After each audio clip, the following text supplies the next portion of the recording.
The shuttle Columbia returned from a successful docking with the Russian space station, fired its forward rockets in a controlled 3-second burst. At the same time, boosters fired from the port side, turning it over in a graceful spinning motion, a type of space ballet. When the crew noticed something large, matching their speed and direction, that wasn't there before, and it shouldn't be there now. Houston, are you seeing this? Asked Commander Nick Hubbard. There was a short silence, then a worried voice breaks over the speakers. Columbia, this is the RSS. We are tracking a UFO shadowing you.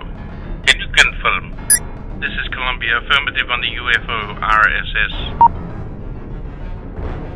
Houston, are you seeing this? Repeated Commander Hubbard. Affirmative, Columbia, we see it. Stand by. In the operations room there was a high volume of activity as Mike Kowinski switched frequency on his headset. Bruce, are you getting this? There's a bogey. It's surfing Columbia's wake. Yeah, Mike, I hear you. A shadow. Just how much vodka did they take up to that space station? Houston, this is the shuttle Columbia. We're on final approach and still have our shadow. Repeat. Suddenly the communications broke off and is replaced by static as the shuttle starts its entry. Columbia, this is Houston. Please repeat last message.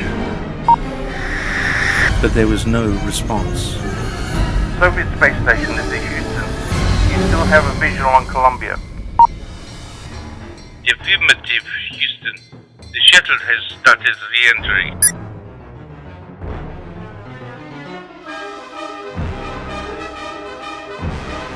Soviet space station, does Columbia still have its shadow?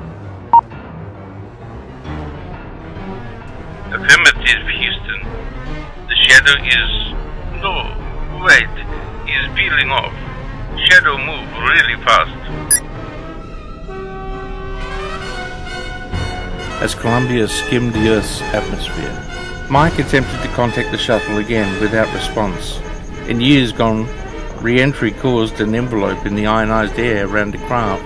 The ionized air interfered with radio signals until the creation of the Tracking and Data Relay Satellite System, or TDRSS. The space shuttle endured up to 30-minute blackout. The system allowed the shuttle to communicate by relay satellites during re-entry, created through a hole in the ionized air envelope towards the tail end of the shuttle. This was created by its unique shape. Perhaps the relay antenna has been damaged, offered Mike. As Bruce watched the screens and readouts, it was becoming obvious that something was wrong. It had gone past the 30 minutes. Unless there's complete communication systems down, along with this backup, they should be hearing us and responding. Columbia, this is Houston, do you read? But there was no response. Commander Hubbard, this is Houston Space Center, do you read? Nick, McCoy, Claire, Columbia, respond, this is Houston. Where's the onboard feed? I want video up now! The room became hushed as the video feed from inside the shuttle scanned the control module. How can we lose 7 people? They have to be up there somewhere. I want views off every camera, information from their suits, anything. Come on, people. I want answers, and I want them yesterday! Screamed Bruce. With that he turned, crossed the observation deck, and into his office. Grabbing the phone, he connected to the NASA internal operator. Put me through to Jeff Pegram. Jeff was the head of NASA's shuttle program.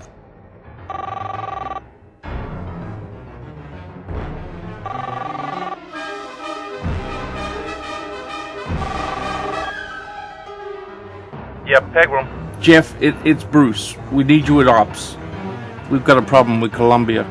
Problem, Bruce? I don't want to talk about it on the line. We need you here now. That one short sentence told Jeff It was very bad news. Everyone above a certain level was briefed that any UFO discussions were face-to-face only, and for Bruce not to want any record of why going out on the phone meant it wasn't good. Okay, I'll meet you downstairs. In Columbia? How is it doing? It's being controlled by a computer. It'll be tricky, but the team will get it down in one piece. Thanks, Mike. If you could just oversee that stage now. Oh, I have the footage and telemetry, everything beamed down from Columbia and the Russians. Send it to my system. And anything you have on the anomaly. Anomaly? Questioned Mike.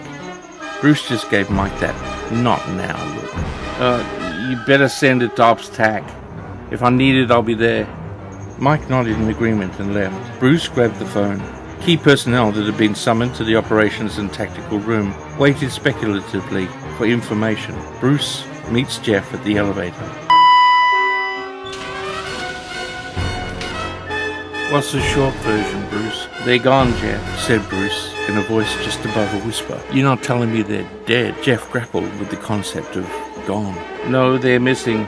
They're just gone without a trace. Columbia is empty. Jesus, Mother of Mary. The little fellow's never gone that far before. We'll need Timothy. You better get Sloan and that Air Force bigwig. The one in charge of 51. Oh, crap. Then there's the president. I've set up Ops TAC as base. Quinton's setting up all we have as we speak. I've notified Tim. I've also called Sloan. We can video link to anyone else you feel we need to. The doors to Ops split apart as the two entered. Bruce took the lead, outlining the situation. Diagrams and video communications, telemetry and speed of the UFO in Columbia flashed across the screens. Finally, he sat back in his chair and interlocked his fingers. Jeff Pegram looked lost, but instinct told him to trust his people. I'm open to suggestions. We're on the clock, people. The video screen linked to Area 51 showed a man in a dark suit. He leant forward as he spoke. Just how long till you birds on the ground, Jeff? Jeff just looked at Bruce, who responded. Approximately 15 minutes till touchdown. We tried to place Columbia on as much hold as possible, but it's a flying brick and it just won't stay up for long. Well, gentlemen, it would seem in the interest of containment you have one option. Destroy Columbia. If that bird lands, you got an answer, a bag of questions that the government's not prepared to answer. I assume the craft is fitted with a destruct mechanism.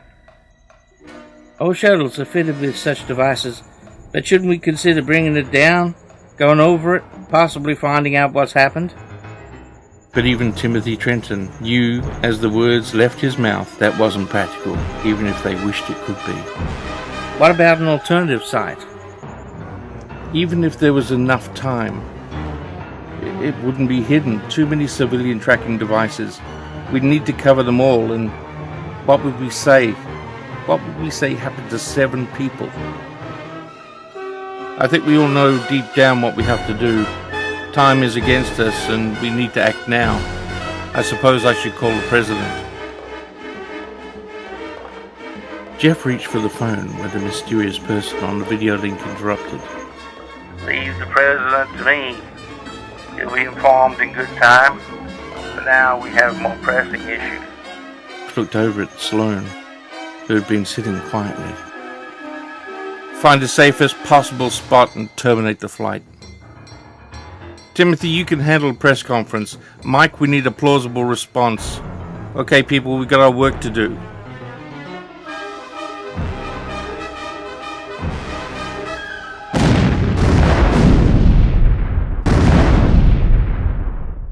Before long, a scenario was put in place that a large piece of tile had dislodged and collided with the wing, damaging the aircraft on takeoff.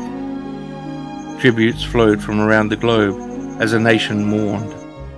Secret funding was released for an update and superior space-bound weapons platform that now sits under the disguise of the new improved International Space Station.